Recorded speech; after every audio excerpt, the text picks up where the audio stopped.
Тэрийн яриа бичлэгийн нэвтрүүлгийг бол 50 60 жилийн дарааш үзсэнтэй. Чиний хүүхдийн хөгж үзсэнтэй. Танай цонхоор чинь далаа харагдаад янзтай юм аа тий. Цонхон голгоол суухад бол далаа сонсогдно. Гэтэ нөгөө солонгосын амьдрал чинь айгу хурдтай шүү дээ тий. Яг нэг цонхон голгоо далаа сонсоосоо цаг зав жаах хомс.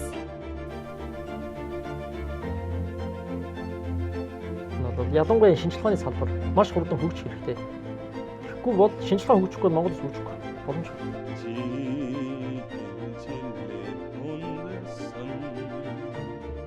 Дахин төлн харин хамтдаа суугаад өчнө гоё зүйлсийг ярий те.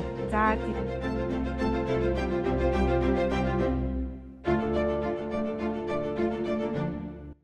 Бидний зөвхөн монголчууд төсөл Тэйгүү, Ямбуг үлээ. Ямбуг. Мужийн одоо шинжлэх ухааны технологийн хүрээлэн дээр одоо хүрэлцэн ирчээд байна. Хүрэлцэн ирчээд одоо Жамболот гэдэг одоо докторант залуутай эрдэмтэн гэж хэлэх байх. Тэ эрдэмтэн докторант залуутай уулзаа сууж байна. Гадаа ирсэн ямар ч том сургуулийн өөрөө одоо бараг зах хязгааргүй шөхөдөд тэлсэн бас шинэ сургууль шиг байна тийм. Тэлсэн гоо шин. Тэгээ үүдэнд нь ирсэн Монгол төрийн далбаа намирч байна. Энэ бол та бүгдийг гоё байх л та. За ингээд энэ удаагийн манай төслийн зочноор орж байгаад баярлалаа.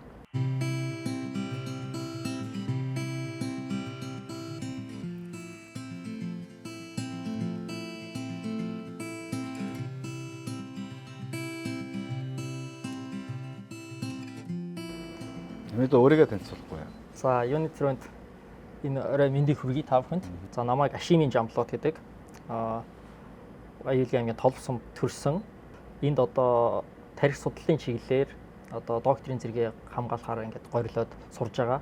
Тарих судлалыг нэг жоохон дэлгэрэнгүй ярьчихгүй яа. Тийм.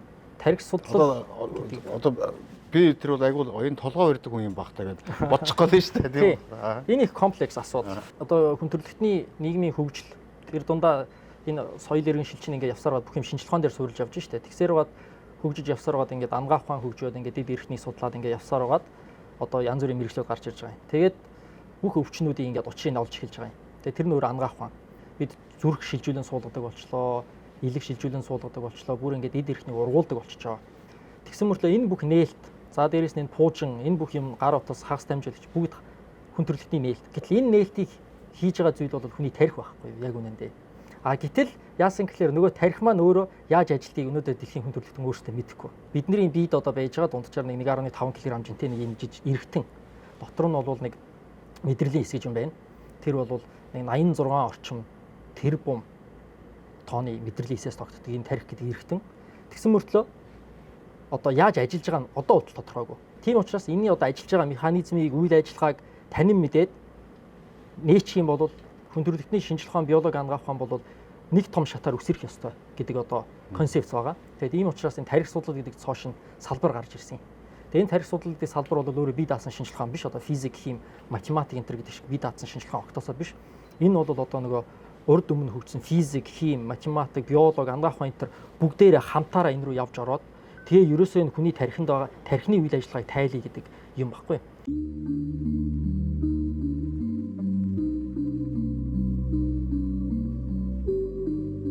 2010 оноос хойш энэ бол тарих судлал гэдэг нэр томьёо. Тэгээд энэ салбар бол дэлхийд даяар огцом өссөн. Тэгээд яасан гэхээр энэ Америкийн засгийн газар тэр жил маш их хэмжээний мөнгө тарих судлал гэдэг салбар руу хайсан байхгүй. Тэгээд юу вэ гэхээр нөгөө өнгөрсөн 100-д хүн төрөлхтөн пуужингийн уралдаан хийсэн шүү дээ. Сансарлуу дараа нь уралдсан. Тэгээд дараа нь яасан гэхээр хэрвээ бид хүний тархины ажиллах зарчмыг тайлаад олдчих юм бол удирдах болох уу гэдэг нэг асуулт. Хоёрдугаарт хүний тархинд байгаа мэдээллийг бид хуулж аваад шилжүүлж болох уу гэдэг хоёр дахь асуулт. Дараа нь одоо хиймэл оюухан гэж гарч ирж байгаа. Тэгэхээр энэ роботуудыг хүний тархины үйл ажиллагааг тайлчих юм бол бид ингээд хүн роботын гибрид органоидууд гаргаж авна. Тэгэхээр энэ асуудлуудыг тэгэхээр төрүүлж эзэмшсэн улс үндэстэн гүрэн дэлхийн шинжлэх ухааны технологи эдийн засагт бол тэргүүлнэ гэдэг концепц баггүй. Одоогоор Жамблот ургийн биофизик хэмэл лабораторид судалгаа хийж байгаа бөгөөд хүний уурга тархины мэдээлэл дамжуулах үйл явцыг зохицуулдаг урагт молекулуудыг бүтэц болоод үүргийг тайлбарлах чиглэлд туршилтын болон онлайн судалгааны ажлуудыг хослуулан явуулж байна. 2017 онд дэлхийн оюуны өмчийн алтан медалийг холимог уургийн гидролизад гарган авах технологи нэртэй бүтээлээр Монголын химийн үрэлэнгийн биохимийн лабораторийн баг хамт олонтойгоо хүртэж патент авч байсан байна. Дэлхийн судалгааны одоо топ чиглэл болсон хүний тархи судал хөгжүүлэлтээр Жамболоод энд юу хийж байгаа юм бэ? Хаанасаа гараад ирвэ? Одоо шинэ энэ тэргүүлэх салбарт Монгол хүн ингээд ажиллаж байгаа гэдгийг сонсоод би бол бахархаж байна. Би барилж байна. Бид нар чинь монголчууд хэдэн 10 жилээр одоо хүн төрөлхтний одоо хөгжлөөс хаа тэр доор хоцорсон яв. А гэтэл энэ мундаг салбарт тэргүй үеийнэнд нь тэрхийн бусад эрдэмтдийн хамт хамгийн чухал нандин ажлыг хийгээ явж байна. Хаанаас гинт гараад ирж байгаа юм бэ? Би Монгол Улсын их сургуулийг эхлээд биотехнологийн мэргэжлэр төгссөн юм. Тэгээд биотехнологийн мэргэжлэр бакалавр ингээд төгсөөд харсан чинь нэг л дутуу мэдрэмж байсан байхгүй юу? Биологийн шинжилгээ ухааны бол нэг л гүн биш байгаа дэс. Тэгэхээр нь өөрийгөө голох одоо улам хөгжмөөр улам гүнзгий ойлгохыг хүссэн учраас дахиад би Монгол Улсын их сургуульд хүсэл тавиад тэгтээ төгсгөөс өмнө 3 дугаар курсын оюутан байхдаа мөсийн удирдлагад хүсэл тавиад би онлайн физикийн ангиар давтан сурмаар байна. Зэрэг параллел. Тэгээ яг хуу тухайд Монгол Улсын их сургууль хос хөтөлбөр гэсэн байгаагүй. Тэгээд нийтдээ Монгол Улсын хэмжээнд тухайд бол 8 хүүхэд өөрсдийнхөө хүсэл зоригоор хамт сурдаг байсан. Тэгээ ихэнх нь хуулийг эдийн засагт хослуулж сурдаг хүүхдүүд байсан. Тэгээд эсвэл олон улсын харилцааг эдийн засагт. Тэгээ би бол биотехнологиг физикт хослуулад ингэ параллелээр сураад тэгээ нийт 4 жил биш ингэ 8 жил бакалавр авч байгаа байхгүй.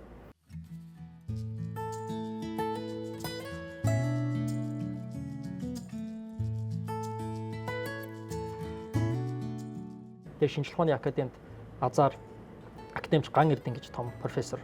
Тэр хүн бол Монголд уургийн шинжилгээ ухааныг одоо судалгааг бол нутагшуулсан мундаг хүн л дээ. Тэгээ тэр биохимийн лабораторийн одоо маш мундаг эрдэмтэн Монголын одоо биохимийн маш мундаг эрдэмтдийн дунд 5 жил ажиллах явцад бол ер нь одоогийн энэ чиглэл рүү орох сонирхол замаа олж авсан. Тэгээ тэр хүмүүсээс одоо ер нь бол бүх юм эхэлсэн гэсэн үг. Ер нь альва оюутан гадаадд сурахын тулд нэгдүгээр сургуулаа олох хэрэгтэй, хоёрдугаарт мөнгөө олох хэрэгтэй. Тэгэхээр хоёр сонголт гарч ирнэ. Нэг бол чи бүх мөнгөө өөрөө төлөө сурна.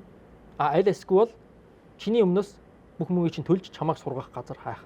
Азар бол энэ сургуулийн профессорудтай одоо хурлын явцад танилцсан. Тэгээд захиа бичсэн дараа Монгол танилцсан. Тэгээд захиа бичсэн. Тэгээд би танад очиж сурмаар байна. Би ингээд тарих судлыг сонирхож байна. Тийм учраас би сурмаар байна. Гэхдээ сурхаасаа өмнө очиж үзмээр байна. Танаа сургуулийг болох нь үгүй юу? А гэхдээ та бас намайг үз. Таны шаардлагыг хангах нь үгүй юу? А гэхдээ надад очих зардал алгаа гэдгийг захиа бичсэн. Бас их дураараа за. Тэгсэн чинь мань нөхөр надад хариу бичсэн. Тэвт хоёр уулзж байгаа онлайнаар зүүмээр уулзаад тэгээд нөгөө ажиллаа яриа. Тэвт хоёрын судалгаа эрдэм шинжилгээний сонирхол нэлээд нийлж байгаа юм л та. Би уургийн судалгаа сонирхдаг. Манай профессор уургийн судалгаа сонирхдаг. Тэгээд дээрэс нь би физик суурьтай. Манай профессор физик суурьтай. Чи тэгвэл хэдэн сараар ирч чадах юм гэж надад хэлсэн. За нэг 2 сар л ах болно доо гэж харах юм. Гэхдээ 2 сард бол чи ер нь юу ч ойлгохгүй юм. 6 сараар ирч чадна гэвэл би бүх юм чинь даая. 6 сар ирээд сайхан үзээд амраад баг лабораторид үзэж хараад танилцаад яв. Тэгээ болно гэвэл үргэлжлүүлээд сур, болохгүй гэвэл явж болно гэсэн байна. Тэгээ би ирээд 6 сарын бейсing зочин судлаачаар хүссэн судалгаагаа хийх материалыг тоног төхөөрөмжөнд байгаа байсан учраас шунал хөдлөө. Тэгээд ерөөсөө гуяа алгадаад хүрээд. Магадгүй бас тэр багш чинь бас нөлөөлсөн байна. Тийм багш зөвшөөрсөн. Тэгээд багш өөрөө мундаг хүн. Багш бол үнэхээр мундаг хүн л дөө.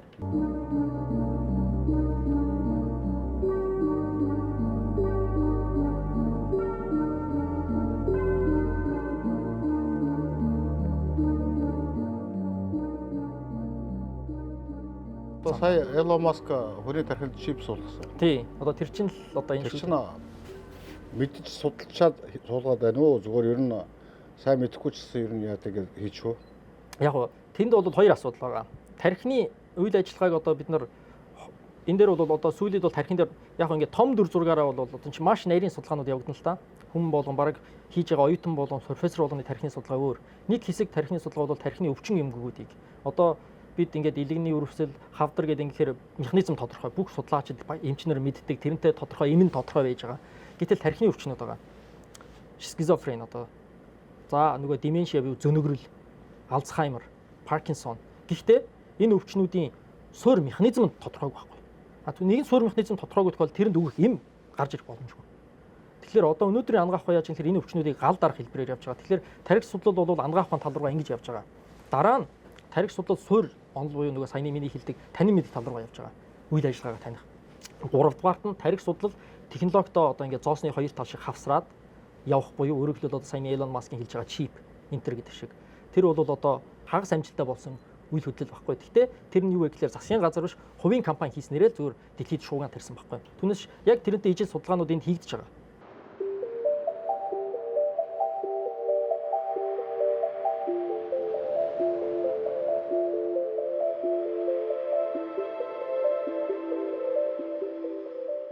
Японууд тэнд нэг зүйл хийгээд байна. Elon Musk тэнд болсон зүйл хийгээд байна. Жамболоод энд болсон зүйл хийгээд байна. Ер нь ингээд хүн төрөлхтөн ер нь өөр хоорондоо өрсөлдөд байна уу? Эсвэл энэ тархи судлал дээр бас ингээд олон улсын хамтаа ажиллагаа байна уу? Мэдээлэл солилцлоо, солилцоо байна уугүй юу? Энэ их сонирхолтой асуулт. Яагаад гэвэл шинжлэх ухаанд бол яг шинжлэх ухаан гэдэг өнцгөөсөө бол энэ бол зөвхөн танин мэдхийн асуулт. А гэтэл шинжлэх ухаан маань зарим нэг салбар руу яваад ороод ирэхээр бизнес болж байгаа байхгүй юу? Тэгэхээр одоо бол яаж юм гэхээр нэгэнт бизнес болоод ирчихээр бол хүссэн ч тэр хүсээгүй ч тэр зах зээлийн хуулиараа өрсөлдөөн байна тэнд.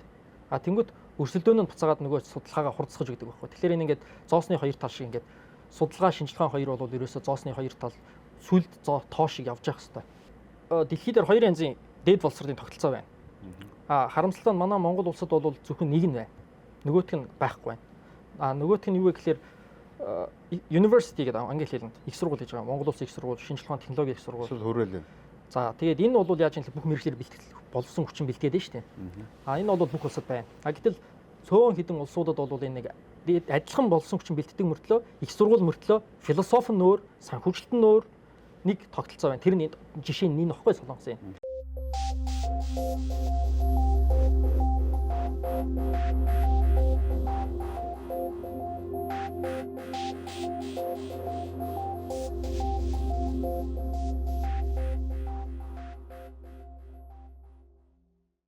Энд бол зөвхөн технократуудыг бэлтгэн.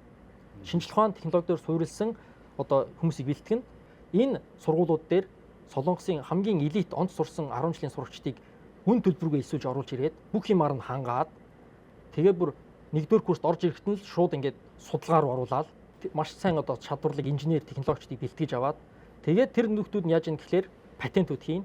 Тэгээд тэр нь энд чинь байгаа нэг үйлдвэрүүд худалдаж аваад Samsung, LG энтер худалдаж аваад цоо шин гар утасны шин хувилбаруудыг гаргаад байгаа. Тэгээ яг үндэ энэ хямд зардлаар ажиллаж байгаа гэсэн үг байхгүй. Хямд зардлаар сайн тарих ажиллаж байгаа.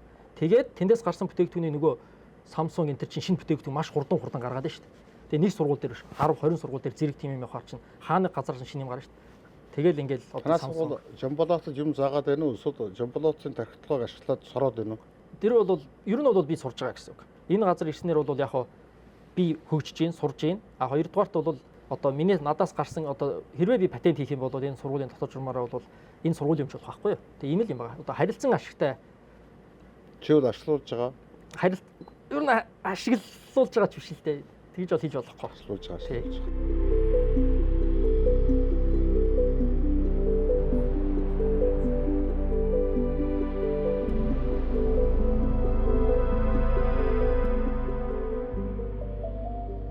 Энэ сургууль өшөө бас хэдэн аспирант докторантууд байдаг гэсэн тийм. Монголоос уу? Тийм, Монголоос надтай нийтдээ бид 6 оюут, 5 оюутан тэгээ нэг бүр докторийн дараах судлаач энд байж байгаа л да. За. Яг аль чиглэлээр сурч байна? Манай дээр одоо полимерын химийн чиглэлээр ажиллаж байгаа нэг судлаач байна, докторийн зэрэгтэй. Тэр хүн бол юу хийдэг гэхлээр одоо төрөл бүрийн шин материалууд гаргаж авах. Одоо хэдэн мянган градусд тэнцвэртэй материалууд гаргаж авах. За дараа нь бол дахиад 2 докторийн оюутан байна. Тэд нар нь юу вэ гэхээр одоо та бидний хэрэглэдэг ус ундааны сав биш үү? 200 300 жил байгаль задардаг гэдэг. Энэ ус ундааны савыг одоо хамгийн энгийнээр хэлэх юм бол одоо ус одоо ундааны савыг 9 чихэр болгож хувиргана гэсэн үг.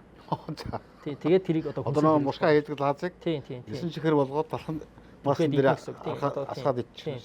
За. Тийм юм хийж байгаа гэсэн үг. Хүний биеийн доторын явагддаг уургад молекулуудын хуваагдлын механизмыг тайлбарлах. За дээрээс нь одоо микроскоп байна. Одоо бидний харагдаж байгаа микроскопуудыг хөгжүүлэх чиглэлээр ажиллаж байгаа оюутнууд байна. Ингээд тийм зөндөө оюутнууд байна. Та өндөрлбөргөө сурж байгаа. Ер нь энэ сургуульд элсэж байгаа Солонгос байна уу, гадаад байна уу, хэрвээ энэ сургуулийн шаардлагыг хангаад элсэж чадах юм бол Солонгосын засгийн газар чамайг үнэгүй сургууль гэж. Түрүүн тэр ярьсан тэр бусад монголчууд мөн адил яг Бүгд адилхан. Бидний хувьд бол энэ сургуулийн төлбөрөөс гадна амжиргааны зарлалын даачиж байгаа байхгүй сар болгоо. Тэр нөр хөл цалин гэсэн үг байхгүй. Солонгосын одоо хөдөлмөрийн доод хэмжээ тэг дүүцэх болон түүнээс дээш хэмжээний сарын орлого өгч байгаа байхгүй. Тэнгүүт чинь тэрүүгээр одоо амьдраад авах боломжтой.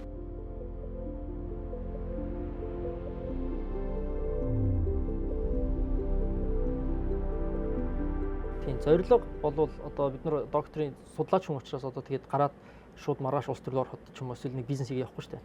Тэгэхээр энэ судалгаа эрдэм шинжилгээний ажлаа улам гүнзгийрүүлээл одоо нээлт бүтээлүүд гаргах. Тийм мэдээж хэрэг тэр нь хамгийн гол нь хэн нэгэн хүнд хэрэгтэй байх. Эсвэл ямар нэгэн одоо бидний судалж байгаа энэ бидний судалж байгаа өвчнүүдийн чинь хаана тэрийгээр шаналж байгаа хэдэн 100 сая хүн байгаа шүү дээ дэлхий дээр. Хэрвээ бид нэг гоё сайхан юм гаргаад авчихад тэр нь үнэхээр сайн ажиллах юм бол чинь хэдэн 100 сая хүний амийг аварж байгаа зүйл байхгүй. Энэ л хамгийн гол амт одоо нэг тийм сайхан юм байгаа байхгүй. Энэ бол ялангуяа шинжилгээ ухааны салбар маш хурдан хөгжих хэрэгтэй. Тэгэхгүй бол шинжилгээ ухаан хөгжихгүй бол Монгол ус хөгжихгүй боломжгүй. Та энэ эх оны Монгол улсын төсөв харсан уу ер нь? Харсан саяны нэг хэрүүл дагуулад гэсэн төсөв. Тэр нөгөө нэг шинжилгээ ухааны салбар тэр хүрээлэнлүүд чинь мөнгөсөөс ахиу өгч чадчихв. Энэ жилийн төсвийн юунд яг тэрийг мэдэхгүй. Гэхдээ чи нөгөө олон жил болж байгаа шүү дээ. Дотоодын нийт бүтээгдэхүүнийхээ 1% шинжилгээ ухаанд зарцуулдаг болъё гэдэг нэг том алтан мөрөөдөл манай шинжилгээ ухаанчдын болъё гэдэг болоог байгаа юм байна тий.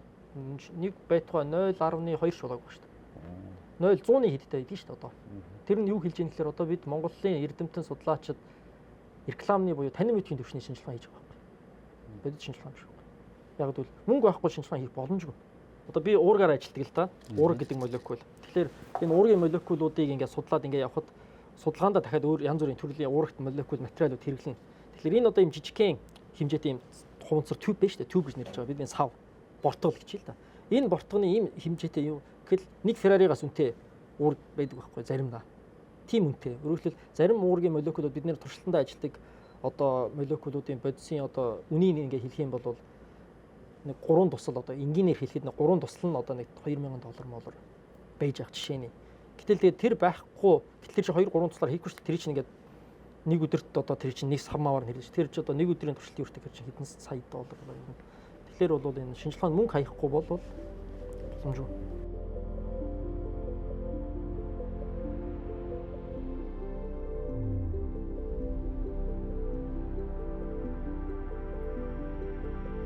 Та сайхан хүүхдтэй уусан гэсэн. Юуны өмнө баяр хүргэе. За баярлалаа.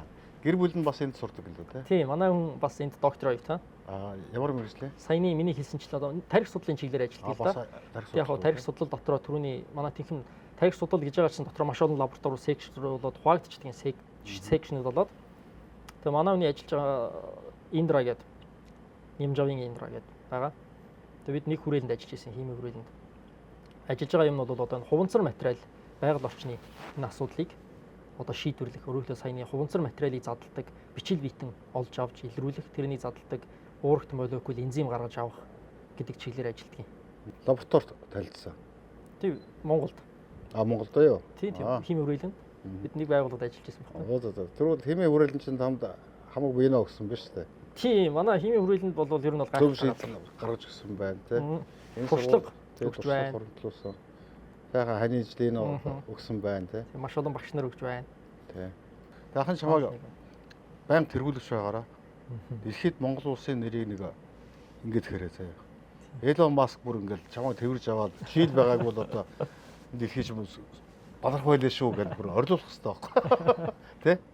Амжилт хүсье юм даа. За баярлалаа. Та бүхэнд ч амжилт хүсье. За. Баяр та. За.